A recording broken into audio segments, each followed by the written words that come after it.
ঔষধ আর খাদ্যে ভেজাল চলবে না রে, চলবে না, চলবে না রে, চলবে না। ওদের শেষ না দেখে না না কেউ এ পথ থেকে টলবে না রে, টলবে না, চলবে না রে, চলবে না।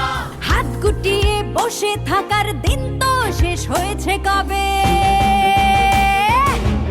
এ খাঁচা ভাঙতে হবে, এ শিকল ছিঁড়তে হবে।